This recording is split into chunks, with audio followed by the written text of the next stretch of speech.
Hey everybody, welcome back to my channel. Today's video makes night number 7 on my 9 nights of Navratri. And being that this is the 7th recipe on my 9 nights of Navratri, this recipe is dedicated to the 7th form of Mother Durga known as Kalratri. She represents the darkness of the night and removal of false hope and doubts. Now in today's video, I'm going to be sharing a Parsad recipe. Now of course there's the traditional flour-based version, and then for Trinis out there, there's also a cream of wheat version. But our Trinidadian friends out there have also created another version, and that's what I'm sharing on the channel today. I'm going to be doing a flour and cream of wheat version of Parsad. So it's flour and cream of wheat or Suji or farina, and they're mixed together to make this delicious Parsad. Now by no means is this a traditional Trini Parsad. I've omitted some ingredients and added some of my own, but for the main part, the same structural elements are there to make this delicious Parsad come together. Now before I get into making that delicious Parsad, I wanted to show you guys this awesome outfit that I got from Lotus Bazaar. I want to thank Kavita over at Lotus Bazaar for sponsoring this outfit and all of the other outfits that you've seen in my 9 nights of Navratri. I love working with Kavita over at Lotus Bazaar because when you go there, it's great customer service, great prices for quality items such as this. You're definitely going to get a bang for your buck when you go. There's always some type of deal going on. So now for the most important part, let's get into night number 7 of these 9 nights of Navratri and make our Parsad. So we're going to start off by making the milk mixture that's going to go into our Parsad.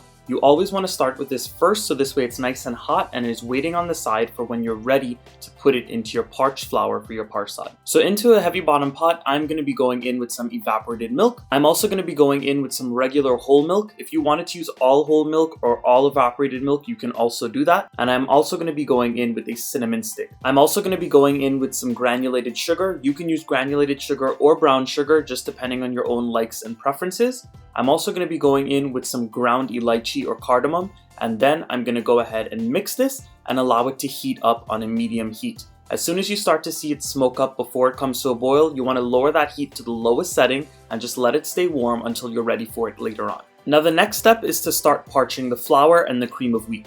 So into my heavy bottom pot here, I have some ghee that I have melted on a medium heat, and once it is nice and hot and melted, you're going to be going in with your all-purpose flour. And you're going to stir this around for about 5 minutes, so this way this flour can start to cook out. And remember, whenever you're making this kind of Parsad with the cream of wheat and the flour in it, the flour tends to take longer to cook and the cream of wheat takes less time to cook. So that's why I do not add them in at the same time. And after about 5 minutes, you're going to see that that flour darkens in color just a little bit, and it is time to go in with your cream of wheat and allow that to cook. So at this point, I'm going to let this mixture parch on that medium heat for about 10 more minutes, or until everything is cooked out properly and the mixture is going to get nice and loose and more liquidy. So this is the mixture that I'm left with after another 10 minutes of cooking. As you all can see, it's nice and loose and it is ready to add in the last of the ingredients. So I'm going to be going in with some soaked raisins, and you want to soak them so this way they stay whole when they're in the Parsad. And you just want to stir them up until they plump up a little bit. I also wanted to mention that for a true Trini style Parsad, you would need to add in a little bit of ginger. So you can go ahead and add in some freshly grated ginger or some ginger powder into this mixture right now. And as soon as you add in those raisins and you raise your heat to the highest heat possible, you're going to start to stream in your milk mixture. Now whenever you make cream of wheat Parsad or any type of Parsad that contains cream of wheat, you cannot add in all of the milk at once. What happens is sometimes the cream of wheat doesn't absorb all of that milk at once, and then you'll end up with a very sticky and gloopy mess. So keep the heat on a high heat and add in your milk mixture in little increments until you use out all of it. If you see at any point that your mixture cannot take any more milk and it's already getting sticky and gloopy, then you do not have to add in any more, but mine took all of the milk mixture that I've added in.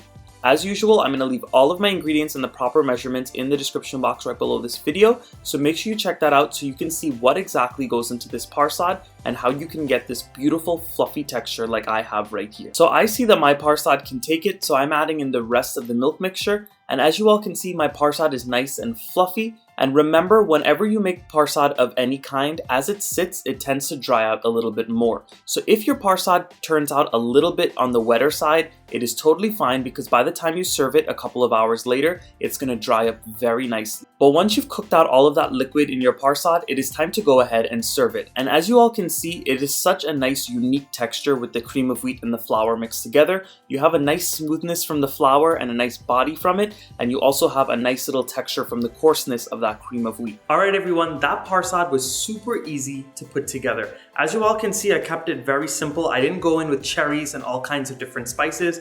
I just went straight and traditional, and these are the items that I added in and that I like. And if you want to see all of the other parsad recipes that I have on my channel, I'll have some of them linked in the description box right below this video in that drop down menu, and you can just search them up on YouTube and they're all there. So now for the taste test. When I was making this parsad, I was literally drooling because it smelled so good. So all I like to do is I usually like to take a nice pinch of the parsad, and look at that. The parsad is not dry, it's not super crumbly. That cross between the cream of wheat or that Suji or farina as well as the flour makes for such a nice smooth texture. It's not super gritty and grainy like the traditional cream of wheat parsad is. So if you all enjoyed this video today, please go ahead and give it a nice big thumbs up. Subscribe to my channel if you're not subscribed yet. Make sure you're clicking that bell notification icon next to the subscribe button, so this way you're notified every time a new video of mine comes out. And of course, drop those comments down below and let me know what you'd like to see next on my channel.